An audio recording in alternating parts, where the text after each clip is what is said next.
Hello everyone, I am once again joined by my father for another movie review. Say hi, Dad. Hi. In today's video, we're going to be talking about 1923's Harold Lloyd Safety Last, which turns 100 years old this year. Could you believe that? Well, actually, it's hard to believe. But actually, this is the first time we ever saw it. This was a film I sort of had some knowledge and familiarity about, but I just never saw it until just recently, and I thought I have to do a video about this as it turns 100 years old. What did you think of Safety Last? I thought it was very good. It was very entertaining. It was. And Harold Lloyd's character, I thought was very interesting. He was. And, his physical prowess is amazing. Right. I think that's what, is so great about this film for the time of, the 1920s, of, if people never saw this movie, they're very familiar with that famous, iconic scene when he's, climbing up on the building, and he's right near a clock tower, too. Right. And, and that's been inspired from a lot of future filmmakers.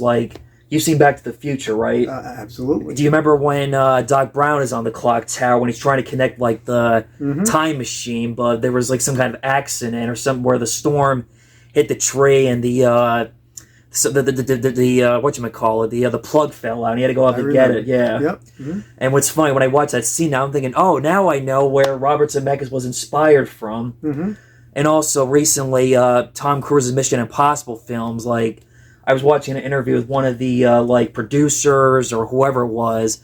He said whenever they, planned out the stunt scenes in Mission Impossible, they go back to Charlie Chaplin, Buster Keaton, and Harold Lloyd movies as inspiration. That's interesting. Oh, it is. It is. I never would have...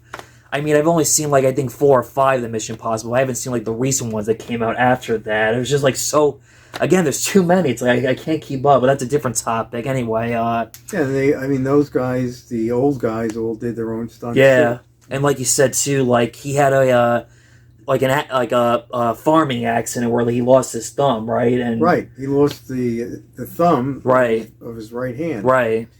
And it's interesting how he hides that throughout the movie. Right, it is. It's because back in 1920, no one would have guessed or assumed that because there was no internet back then of knowing it is now with oh, so and so had his thumb cut off.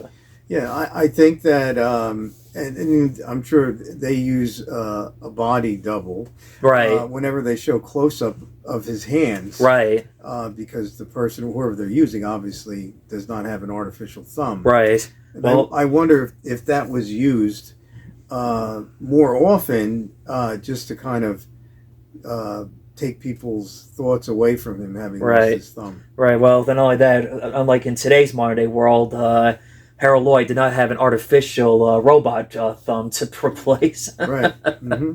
Anyway, and also, that scene is so amazing, how he I thought that was an actual real clock tower, but I read that was actually a prop set that he used to make it. Oh yeah, I didn't know that. Yeah. I thought it was a real clock tower. It was too. I was watching a YouTube video of showing how it was done. I'm like, oh, okay, because it's one of the things you had me convinced and believe that he really was on a clock tower. Yeah. And also, when we talk about inspiration, Martin Scorsese paid tribute to that scene in Hugo, which I've never seen Hugo. I know, it's wait a minute, I'm a film buff, and I never saw Hugo, which is a tribute to silent cinema. We had to watch that and do a future video about that. Yeah, and hey, I'm a film buff too, and I haven't seen it either. It happens. Yeah. Yeah. But apparently, Scorsese really admires Harold Lloyd. Yeah, well, that and a lot of also Jackie Chan too said he admires Harold Lloyd as inspiration for his stunts. Yeah, and revisiting Safety Last, I forgot how funny he is. He is a very gifted comedian. He is. He was I was laughing hysterically the opening scene when he was supposed to get on a train and then he was saying goodbye and he was being distracted. And he get on a stage wagon. Right. Or I thought it was funny when he's trying to get back to work on time, he pretends to be dead and the ambulance guy has that look of huh? Wait, he was lying dead. Thinking he's maybe a zombie or a ghost, but right. Yeah, no, he's. I'll admit this is the second film I've seen of Harold Lloyd. I did see one of his films a long time ago, back in 2015, when I was visiting when I was visiting my cousins and staying at your aunt and uncle's place. I just don't remember what the name of it was though. And if I'm not mistaken, the movie was about like something about a love potion or something. Again, don't quote me on it. It's just been so long, I don't really remember the exact Harold Lloyd film. So this is my second Harold Lloyd movie I've seen. I would like to maybe check out his other stuff he's done. Right. Yeah, me too. I'd like to watch Speedo. Yeah, and also Freshman, I heard, is supposed to be pretty good. Freshman, yes. Yeah. Yeah, he was, you know, he was like an amazing, like, you know, comedic, and also, like, the stunts that he did also for, like, you know, acrobats that were just very impressive. I think that's what, like, amazes me about these 1920 silent films with that and Chaplin and Keaton. Like, wow, like, they're using, like, you know, their physical stunts and athletic ability. Right. It's like basically like they're the Olympics of stunts, we would put it that way. And also, I think the movie has a great story, too. It's about a guy who's, like, trying to, like, you know, make a living and trying to, like, also, like, most importantly, to provide for his future wife. Right, yeah, he's trying to impress her. Yeah, right.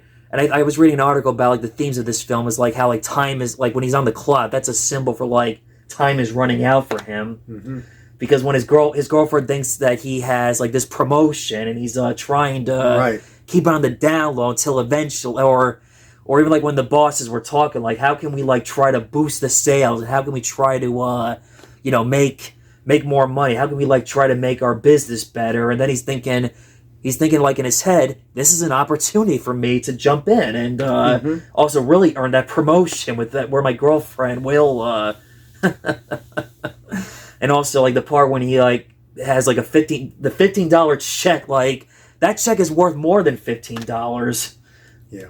Like, he blows it off on something that he buys for his girlfriend. I don't remember what it was that he bought, but you know what I'm talking about, right? Well, whatever it is that he buys for his girlfriend, it was $15 and something cents, and that's, like, literally, he blew the whole paycheck.